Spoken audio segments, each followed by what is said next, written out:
the story of me breaking my wrist. Have you ever heard that story? I feel like I have, but I can't remember it off the top of my head. So reiterate. So for me and the people. July 3rd, going into 6th grade. You know, I had some good family friends over, and we were just, like, gooning around the house, playing manhunt, like, you know, doing all those sorts of things. And my friend Nico was here, and he was a lot taller than me at the time because he's 2 years older than me. Okay. And, like, we were coming down the stairs, and, like, he jumped up, and he grabbed onto, like, you know how there's, like, the top of my stairs? Yeah. Stairs go down, and there's, like, the walls in between you, and then there's the floor up here. Yeah. He, like, grabbed on top of it and, like, swung down and landed. And I tried to do the same thing as him. But I jumped a lot further up the stairs like a fucking idiot and swung, lost my grip, fell back, and fucking landed all my weight right on my wrist, broke my growth plate in half, and dislocated my wrist. Damn, a little double whammy. Oh, yeah. But this is... I was immediately, like, in tears, like, just in so much pain because, like, it was the first bone I'd ever broken, and I was young. I was pretty young. Yeah. And my dad was like, should we go to the hospital? Do you think you broke your wrist? Blah, blah, blah. And I was like, no, I didn't break my wrist, blah, blah, blah. And that night, I decided to sleep on the couch and try and sleep on my broken wrist. And, the next morning came around. I didn't sleep a second.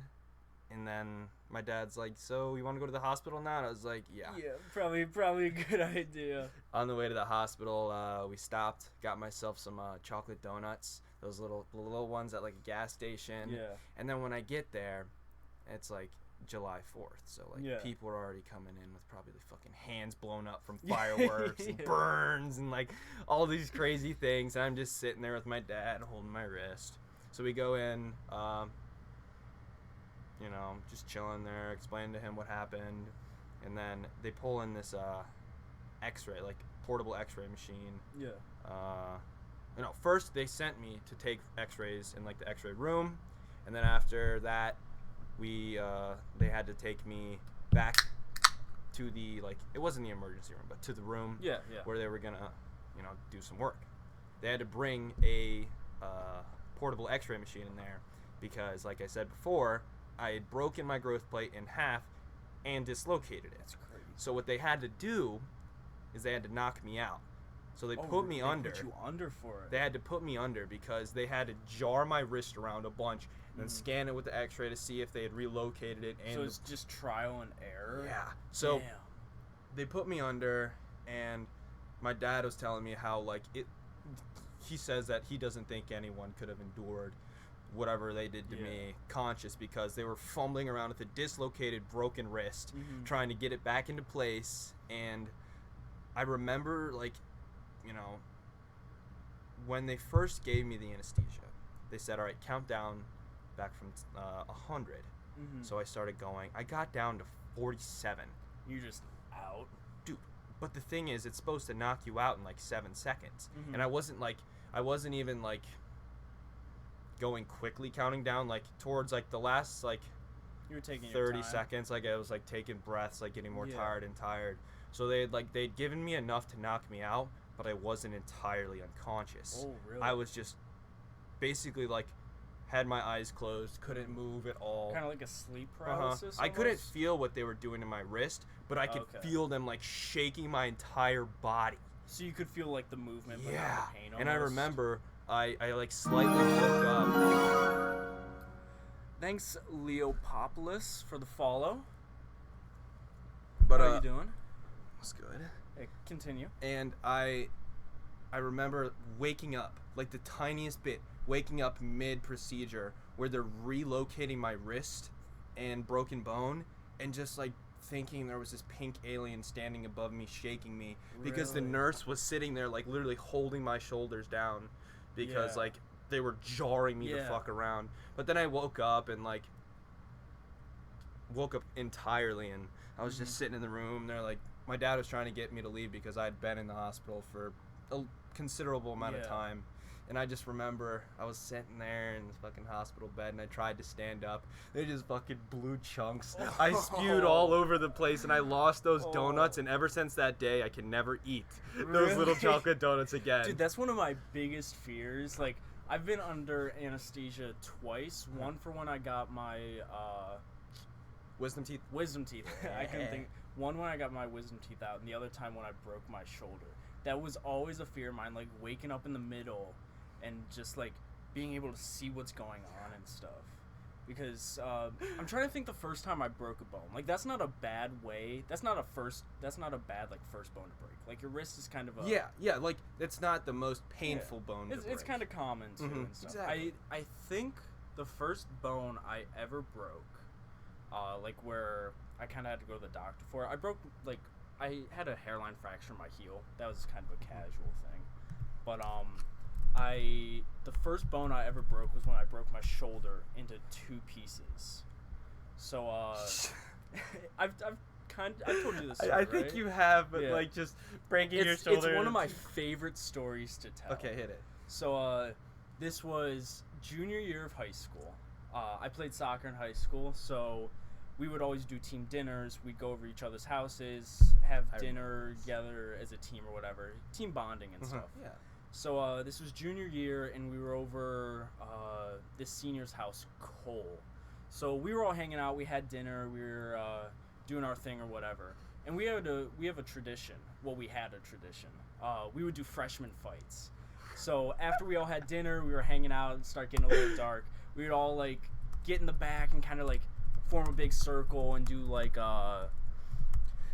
just have a wrestling ring almost. But we called it freshman fights because that sounds way cooler. You send little freshmen, fight them. Yeah, there were no like fists thrown or anything. It was all. It's like locker boxing. Yeah, it was all in good fun. But so we had some of the underclassmen going at it for a little bit. We had our fun, and I kind of wanted to get in on the action. So I turned to my friend Joey, who's same age as me, one of my best friends, and the thing is, though, it was an unfair matchup because I'm 5'8". At the time, I was probably about $140. I didn't have too much. You weren't meat on the bones. But Joey, he's about 2 inches shorter than me. He's about 5'6", 5'7", but he had an easy 75 pounds on me. So I mean, not my smartest move to go up against him, but I thought I could take him. You're like, I was confident. You're taking that confidence and you said, let's fucking go. But I'm like, Joey, let's go. He's like, okay, let's do it. Why not? So we're going at it. Like, I almost get him. He almost gets me. But I don't know what I messed up. But he ends up like getting a fireman's carry around his like almost over his shoulder. With me almost over his shoulder. And there's nothing I could do. I can't get out of it. He just boom goes down on top of me, which was a little aggressive. Not even more or less legal move in what we were doing. Really? Yeah. Because it wasn't like slam you as hard as I can. It was just kind of like throw you down with your own way. Yeah. But so he throws me down with him on top, and my shoulder hits like a tree stump. Jeez. And when I hit the stump, it's just like, oh, that's not good. Like I didn't hear anything, I didn't feel anything, but I just hit it, and I knew immediately. I just had so much adrenaline, I didn't feel the pain. But I was like, nope, that's it. We're done. Wrap it up. Wrap it up. So everyone's like getting in a circle around me and stuff. Like, like what's going on? Like this isn't good. Like normally he would get back up because like I have a high pain tolerance. Yeah. Like I get back up quick, and like during soccer and stuff, they knew that, and they all gather around. They're all like, "You okay? You okay?" I'm like, probably not. So the parents come out. They're like, "Why are you all in a circle?" And you're just sitting there. I'm just sitting there like, "Can someone call my parents?" Probably broke a bone. Yeah. So my dad comes and he picks me up, and the pain's just getting worse and worse. He takes me to the hospital, and when we get to the hospital, they take an X-ray, and the doctor who was assigned to me looks it over, and she's like, "Oh yeah, your shoulder's just dislocated. We're just gonna pop it back into place." I'm like, "Okay, cool, fix me up, doc, whatever." So they're about to do it, and pain's still getting worse at this point. They give me a little more morphine, but another morphine? yeah, Damn. like that's how bad the pain was. Jesus. But luckily there was another specialist coming in. They're like, let's get a second opinion. Why not? Second opinion's always good. Oh yeah. So the other doctor comes in. He takes a look at the X-ray. He's like, "Oh yeah, there's a little hairline fracture. We don't want to pop this back into place, even if it is dislocated. We're gonna send you home for a few days. We're gonna let it just like heal up on its own so we can pop it back into place if we have to. So we're like, okay, I didn't think cool. that would be a procedure for a hairline fracture because it's still a broken bone. All right, continue. Well, Sorry. it's a hairline fracture, so it's not like things are disconnected or anything and moving around. But like it's still. But like if you try and pop it back into place with a hairline fracture, it's probably gonna create. Worse. Okay. So that was the whole logic behind it. All right. So like go home, come back in a few days. We'll do the procedure. Let us know if the pain gets worse or anything. And so I go home. Sleep through the night. Pain's getting worse. It's getting worse. So my mom didn't want to go back to the same hospital, so we go to UH to get another second opinion. So we go. They do an X-ray, and the X-ray is still on my Instagram. But basically, my humerus, which is like this arm bone right here, split completely in two, like two separate pieces when it should be one, like totally separated. And they're like, yo, that's not good. I was like, yeah, that's not good. So they got me into surgery within a few hours because of how badly it was broken. So I fractured my humerus, and they had to put me under. I got surgery. I got 3 pins in my shoulder, and I was in a sling letting that heal up for about 7 months. 7 months? So it was a long time. Oh my god! Probably because of those pins. Anytime they're also putting my pins. bone was just in 2 separate pieces, so that takes some time. Yeah. But the weird thing was I had to do physical therapy for a while just because like I lost movement because of like where the bone disconnected. Like if you look, like one arm goes farther back. Yeah, I can see. Like, my that. right can go way farther back than my left. Do the pins also constrain how far you can go, or well, is the it pins just got like taken out? Oh, Yeah. okay. They So were it's just just the holding way everything that the in place. bone and It's the just the way shoulders everything look, okay. healed and that. But so I had to go through physical therapy for about 2 months just to regain mobility because I hadn't moved in so long. But when I first took my sling off, my elbow was locked in place. Yeah, it's like because I hadn't moved in so long. So like when I first got out of my sling, I could move my elbow like that much, maybe. It was crazy. I had like when I broke my wrist, it was super weird getting the cast off for the first time because I had 2 different casts. The first time, like, they were just taking it off to put a new one on because I had swam in it and I had a full arm cast at It was first. getting a little nasty. It was gross as shit. It was summertime. I was swimming in it because I had one of the not waterproof, but like water casts. Yeah. And I remember like the first time they took it off, like he was like, "How much can you move your wrist?" And I was like, I'm like, nope. Yeah. Barely can move. It hurt so bad. But then the second time I got it off, that was it was excruciating. Super stiff. Yeah, because like, although, you know, my wrist was healed up, like you said, it's very similar. It's just like locked in place you for just so haven't long. used it. The blood flow gets so and the whack muscles and are all just that. not used to it. And oh god, Yeah. it took a while for me to like be able to like, you know, get it that back. movement back. And I feel like it's the tiniest bit. Like, I feel like I have the tiniest bit of an impairment, whatever. Like I never noticed that I can't put this arm farther Yeah. back. That's not even my worst injury though. Yeah, I've told you my worst injury. Yeah, dude. But I'll explain it again for those who don't know. What's up? I was gonna run an injury story. Okay. Yeah. So let's see. What context? So 7th grade, I think, give or take. It was during the summer, or no, it was late fall, like right after school had started actually. So I'm outside riding my bike around or whatever, and I'm just in our cul-de-sac going around.